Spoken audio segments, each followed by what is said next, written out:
Folks, you know the drill. This is not investment advice, just a couple of dudes discussing our favorite technologies in the Web3 space. Also, given our conviction, we have beneficial financial positions in these technologies as well.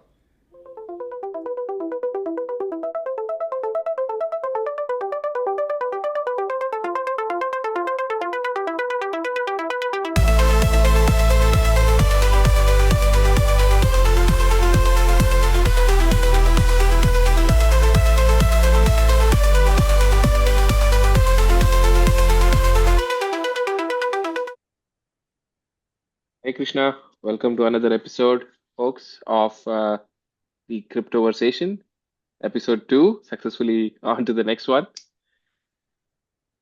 Hi, Sharath. Hi, everyone. Um, we are amped up to get started and then talk more about what's happening in the Web3 and crypto worlds. Awesome. So in the last one, we talked about, how retail, investors are, sort of missing from this play area on the crypto side and how we should, bring more of them on board. Today, I think maybe we'll deep dive into a couple of topics, Krishna, around, you know, when they do come in, how do they think about the space, right? And sort of that learning curve from being a Web2 sort of investor to Web3, how do they get over that bump and sort of become active and investors actively understand what's happening in the space? So I'm hoping you can give a bunch of amazing tips for most of our viewers here. So let's get started. Yeah, looking Awesome. forward to it. So hitting the nail straight away into the main question. Um, s- First of all, I'm sure most people have probably heard of Bitcoin. Then they've heard of Ethereum, and now there's a lot of different, I think, crypto blockchains, coins, memes, even fighting for mind space. Chief among them being, Solana, Base, Avalanche, a lot of these I think amazing technologies that are coming out. So, from a retail investor perspective, how should they think about it? Like, should we look beyond the leaders? Is there even space for these other players in the first place? Maybe can you give our viewers a rundown of how to think about it? Yes. Absolutely, Sharath. I think that's definitely pushing border uphill at this point in time for anyone who's entering crypto space. Maybe people like us who have been in the space for some time take things for granted because we've seen the space evolve. But for someone who's looking out from outside, every coin is the same. They just go up and down. So what's the differentiation between the whole coin set that we have? I think there are around 8,000 or more coins that are actually listed and data is available. So it's extremely overwhelming. So great question. Um, in our last video, we specifically talk about I think we leaned heavily towards Bitcoin and the value proposition that Bitcoin offers, but we didn't delve too much into what are L1s or the smart contract platform. We just quickly gave a high level overview that, hey, Ethereum is this internet computer, or that's what it aimed to do when, in addition to what Bitcoin has done, looking at Bitcoin, Ethereum realized there is an opportunity for us to create a decentralized computing machine, and anyone across the globe can run the same logic, and the code gets executed the same when the input parameters are the same. So it's a very deterministic system which executes the same for anyone on the planet. So that is the vision that Ethereum started with, and that is the term internet computer has born with. And um, now that everyone understands within the crypto world that there is a lot of value if you have an distributed internet computer, because you can start building various programs and start building applications on it. Uh, Now there has been a race to see if you can actually build a better internet computer, a Hmm. better internet distributed global computer system. And those are the ones which are termed as layer ones in the crypto sphere or Hmm. in the Web3 space. And in the layer one space, it's extremely crowded. There are a whole bunch of them. Now, quickly going back to your question, like, hey, should there be one layer one, or what are these layer ones, and why are there so many layer ones, right? Um, so because Ethereum was the first of its kind, it was even trying to actually build or open up everyone's mind space that, hey, this is something that is even possible, there were some design trade-offs or optimizations that were made early on. Um, and as Ethereum gained more and more traction, uh, we realized that Ethereum has optimized for, let's say, security over scalability Hmm. in most cases. So then there are teams which came to the arena saying that, hey, we don't have to optimize so much for security. Let us make a slight trade-off for security by reducing the amount of number of nodes who are trying to validate while we optimize for scalability. So that is one design trade-off that some teams are making. And some other teams are making some other teams came to the board saying that, hey, we Yeah, are aligned. Yeah, go ahead. Go ahead, for Saurabh. our more, I think, newbie viewers, maybe put this in perspective a little bit. When you say there's a security trade-off, what are we saying? Yeah, yeah, yeah, Is it no encryption versus 256 SHA-256, or is it some level of encryption? Like yeah, maybe just put that a little bit in perspective in like 10, 20 absolutely. seconds for us. Absolutely. Yeah, that's a good call out, actually. So when we talk about blockchain security, we are talking about this concept of decentralization, how decentralized um, the number of how decentralized a particular blockchain is. That is, as in how many nodes there are, and the security comes in relation to this because if you are extremely decentralized, if you have a lot of nodes that are offering that are doing the validation for this blockchain, then you need to get two-thirds majority in a proof of stake system in order to, sorry, one-third majority in a proof of stake system in order to um, make any changes to the block or in order to compromise the assets on the blockchain. So that is a security aspect that I was mentioning about. So some teams can say that, hey, we might, we are drawing the line saying that 1,000 nodes, 1,000 geographically distributed nodes are good enough. While Ethereum says, hey, we really, or let's quickly go back towards the Bitcoin, the father of all of this. And Bitcoin says you should be able to run the node on a Raspberry Pi. So what that enables is ability for you to, for anyone with extremely low compute to run a node on Bitcoin, thereby really, really prioritizing for this decentralization, thereby in extension security. Whereas some other blockchains are saying, hey, we are drawing the line where we're saying 400 or 500 good nodes that are geographically distributed with a lot of stake guarantees that are positioned by the validators is good enough. So that is one of the design trade-off. Um, Right. And so basically, you're saying if someone chooses, say, just 100 nodes, then say in a proof of stake situation, about 33 nodes is enough yeah, to make a change to the blockchain. And that is obviously somewhat less secure than saying, hey, I have 100,000 nodes, and that means you need 33,000 nodes to agree to make a change to the blockchain system. And so it's much lower chance of compromise. So effectively, it's they are all similarly strong encryption in many ways. It's just yeah, that yeah, it's easier to maybe have 30 people that agree as opposed to 300 people that agree. And that's the yeah. big difference. Okay. That's right. And the encryption itself, of course, some of the blockchains still even go overboard on the encryption side. For example, today, even if you take just the Bitcoin, the first one, um, if you are actually running, if you try to compute the private key or compromise the encryption, I think you need a supercomputer, and you would end up spending two suns worth of energy in order to break that encryption. So Bitcoin already has that level of encryption, and there are some blockchains which go overboard on this encryption with additional security, but I just feel it's like it's way out already. Right. But that's not That a makes topic. a lot of Yeah. sense. Thanks. Sorry to retract. I think you were sort of coming into how these things are, faster by compromising a little bit on the security side. And so I'll let you get back to that thought. So the other dimension that I would want to talk about is the scalability aspect. So when you look at these blockchain systems, um, you can actually so the way Ethereum works is it it locks the global state for making any particular smart contract execution within the virtual machine. As a result of which, even though there are isolated states. So, for example, if you have a smart contract that is trying to mint NFT, at the same time, someone is trying to swap a coin, both of them has to be serialized in order to execute. So this design, you're severely bottlenecked because you have to execute every transaction serially, even though the data that's being modified is completely separate. So some of the other L1s, they started looking at this and then said, hey, this doesn't scale.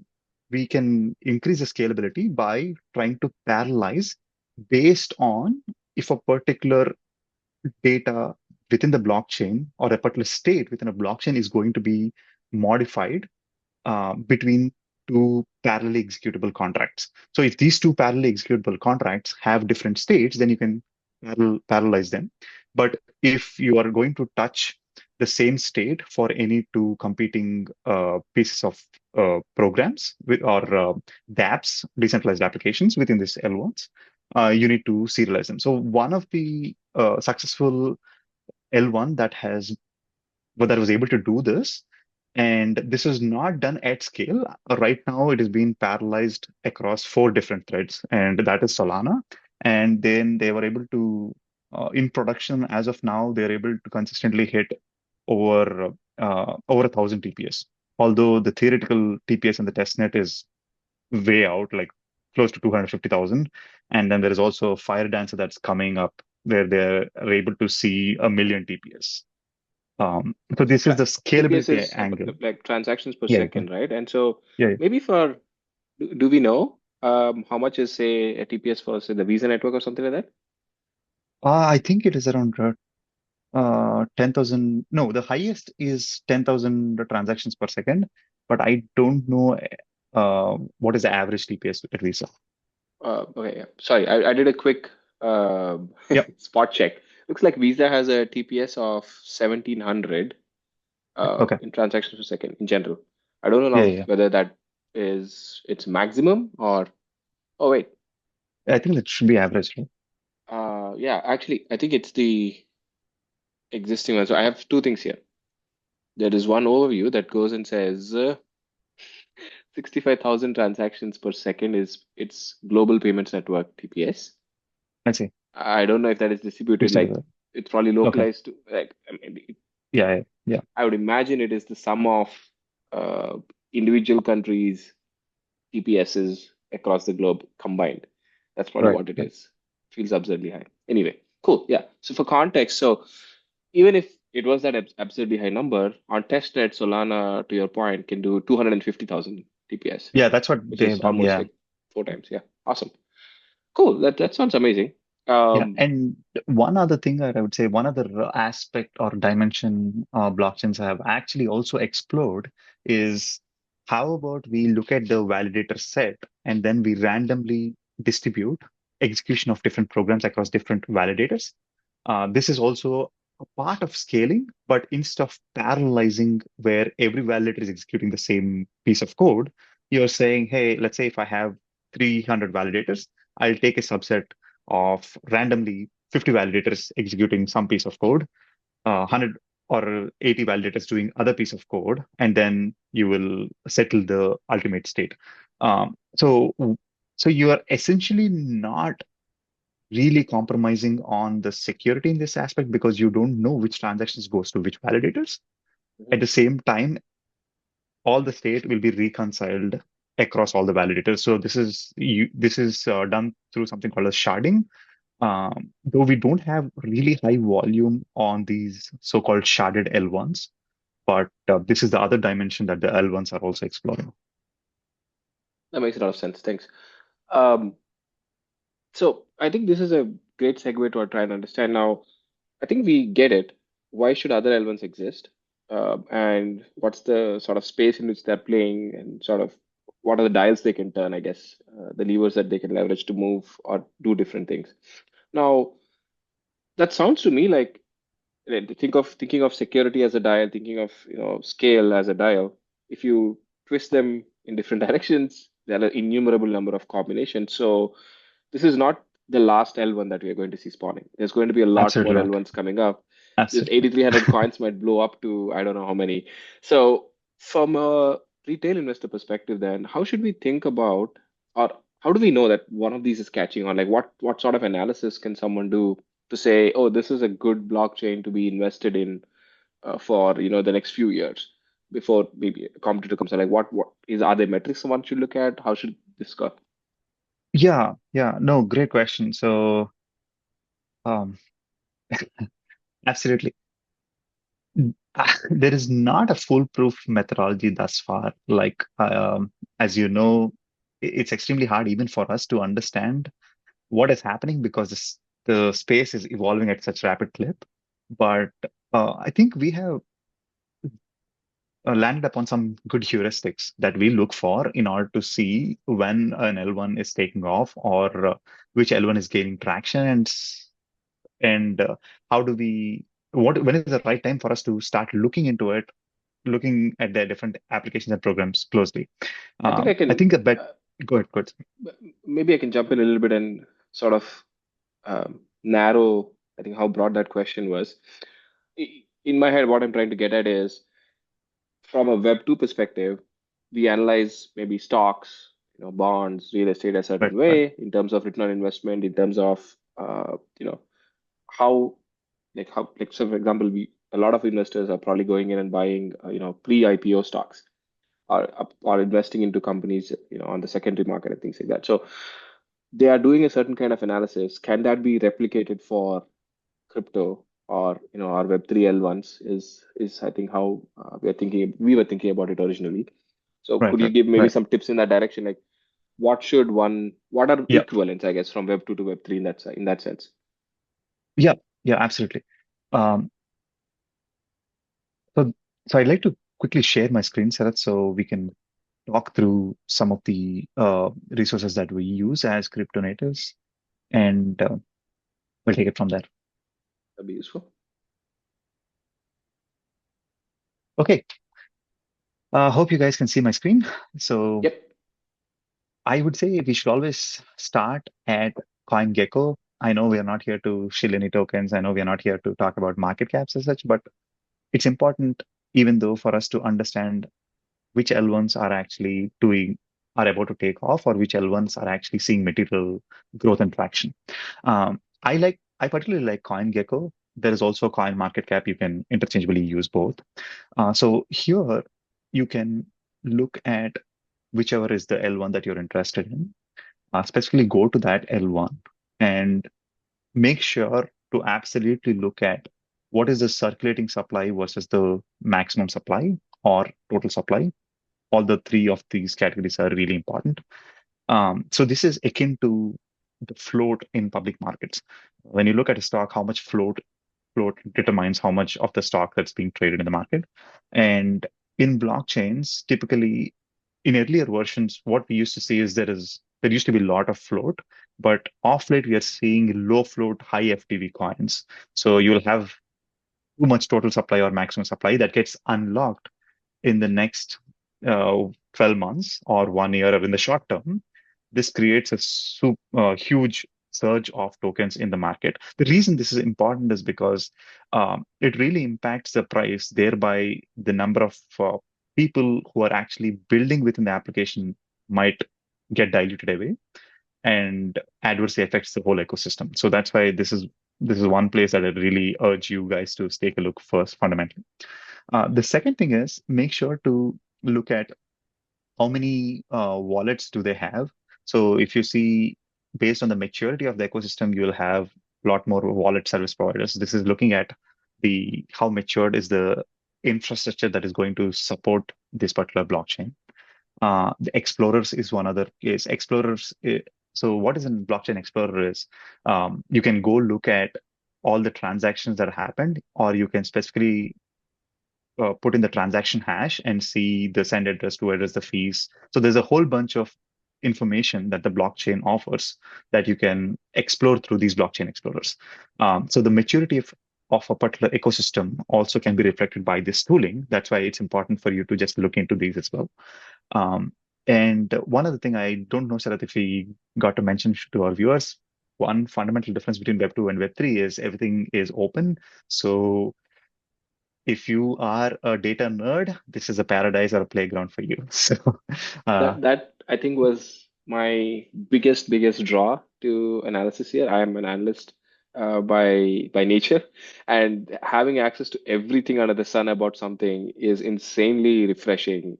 It's so good, and there's no it's very trustless, and that's the amazing part about right, it, right? I don't have to trust an auditor. I don't have to trust like this CEO or somebody else is giving me the right info. It's all that's open. right. If you know what to look for, it's right there. It's awesome. Yeah, that's totally game changing from how the traditional finance operates. So, yeah, we are ramped up. And the other thing is also looking at so there is a category called Solana. For example, in Solana's case, there is a Solana ecosystem. Um, if you're looking specifically for a new L1, maybe you might not have a category, but if you have this category and make sure to click on it and then see what are the different applications that are within the ecosystem, that just gives you the breadth or how many developing teams and user applications are already on the ecosystem. So this is an indicator of the maturity of the particular network. Mhm. All right. So I'd say these are the most important things on the CoinGecko side. Now, then there is also an important website called as DeFi Llama. What this specifically is geared towards is on the finance side of the L1. I would have to call out that within L1, the applications are not really limited to just finance. On a decentralized blockchain, you can build games, you can build social applications, you can build decentralized physical infrastructure, you can build a whole bunch of things. But specifically on DeFi Llama, this is more geared towards the finance side of how matured is the financial applications within the particular ecosystem. So here you can pick a particular chain. So yeah, in line with what we have discussed earlier, let me just quickly pick Solana. So uh, and then let's look at how does what to look for within the Solana ecosystem.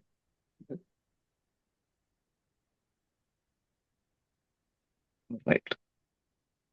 So within the Solana ecosystem, fundamental thing that you can look for is what is the total TVL? Is it growing? Where did it come from?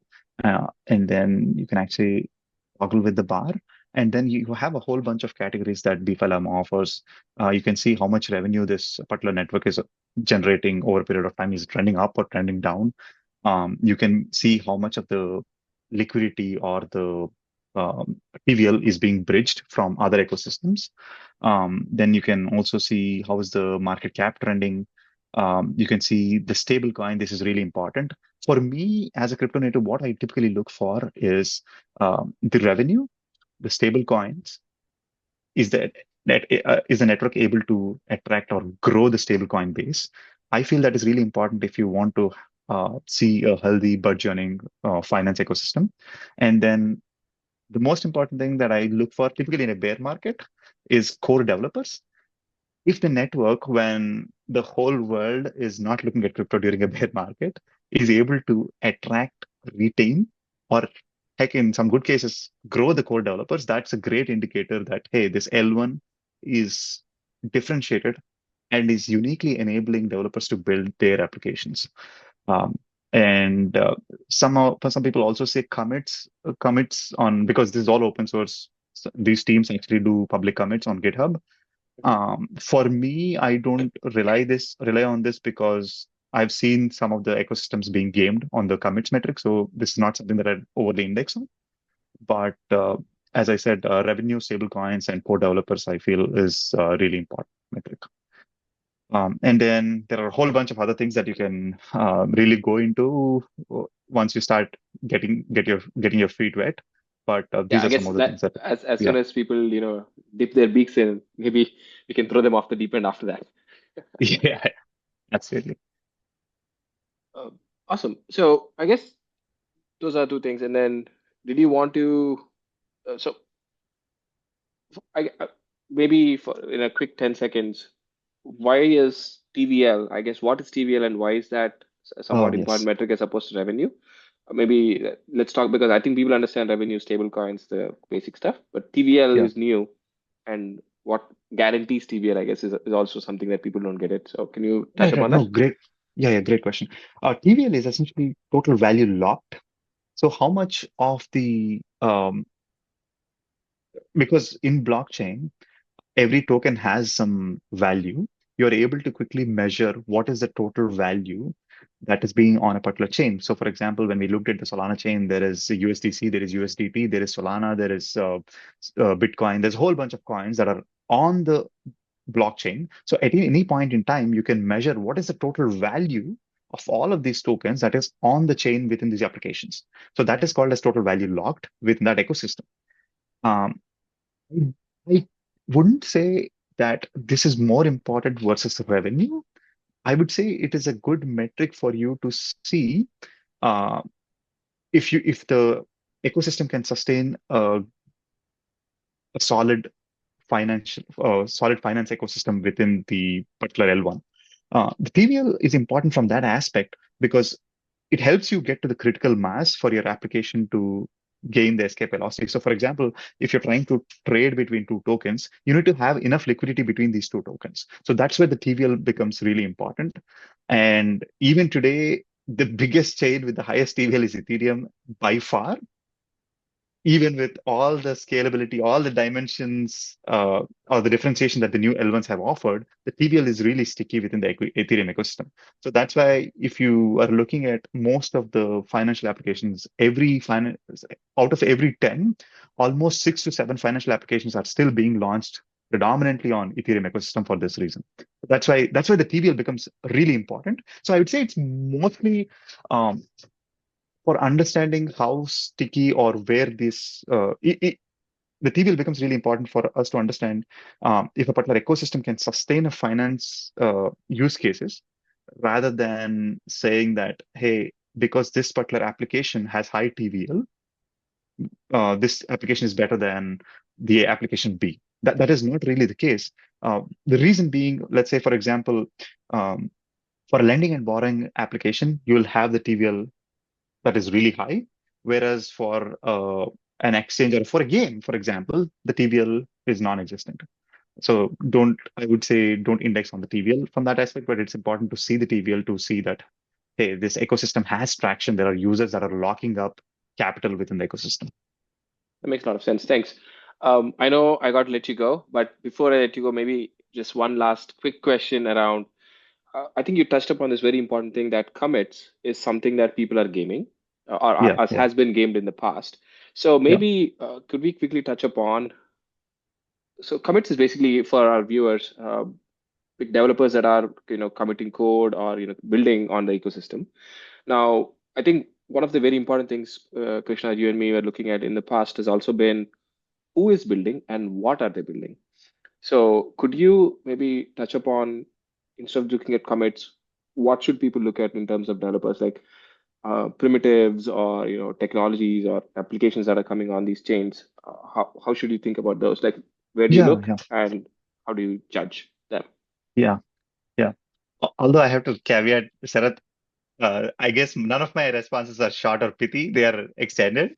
So I'll try to be short on this one. Yeah. So what thus far has really helped us is looking at what are the base level primitives that are being added on top of the L1 itself.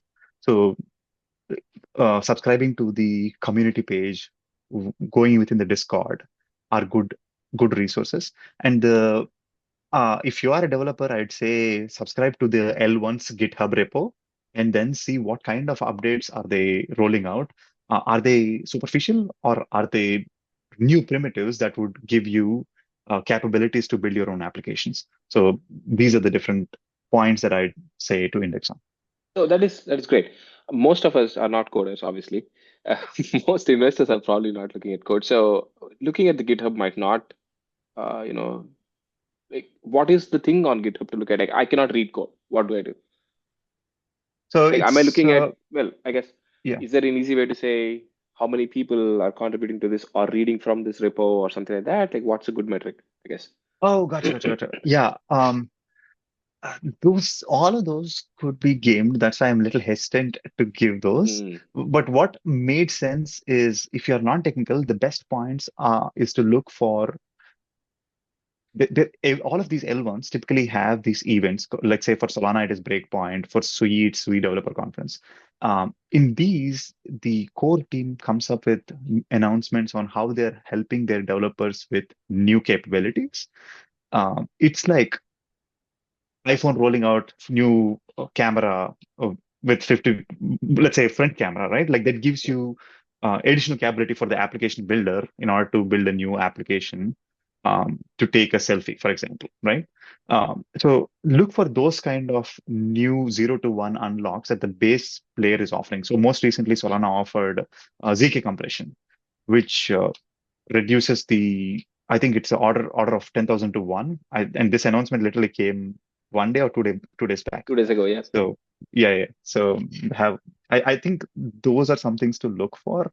And but more importantly, more than all of this, I would also say that um, be sure to see what are the top wallets in the ecosystem and how many downloads are on that wallet. I think that also gives a good indication on how good is the user adoption within that L1. Got it. Thank you. That makes a lot of sense. Also, folks, if you're watching this, the other way, if you're not technical, is to just listen to our podcast, and we are going to be telling you, I think, a lot of information. Krishna here knows how to code. Yeah, Um, so Sharath can pull me back whenever I get too deep into the weeds. So Awesome.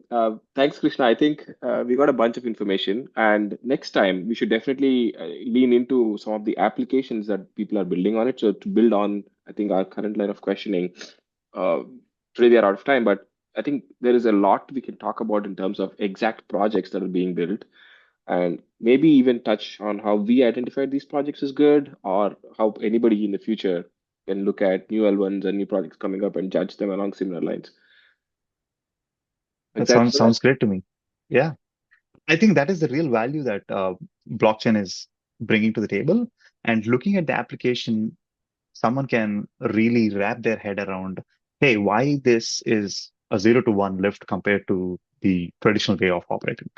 So far, there is a whole plethora of infra.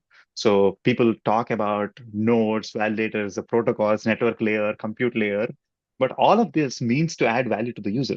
Like, so I can't be more excited to talk about the application and how they're differentiated. Yeah, looking forward to this. Yeah, that's sounds awesome. Great episode. Thanks for chatting with us, Krishna, and sharing all of this knowledge with the viewers. Onward to the next one. Folks, if you're watching this, make sure you like, share, and subscribe. Thank you, Sharath. Thank you, everyone. Looking forward to looking forward for all of you to join the next ones. Bye.